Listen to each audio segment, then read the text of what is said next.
Достар, ассалаумағалейкум. Қалайсыздар? Сіздермен Демежан. Достар, тапсырысқа кетіп бара жатырмын. Сауран 7-тен Новоситиға велокурьер болып жұмыс істеп отырмын. Алдыда бейнероликтер болады. Каналға тіркелмеген болсаңыздар тіркеліңіздер. Не айтайын деп едім? Және таксида жұмыс істейсіздер, не болса автокурьеркада жұмыс істейсіздер.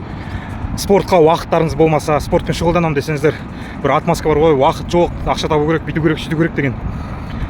Достар, кішкене жинап, рассрочкаға велосипед сатып алыңыздар да, велокурьер болып тіркеліңіздер де, аптасына бір екі рет, немесе 3 рет велокурьер болып жұмыс істеңіздер. Приятно, с полезным дейді ғой.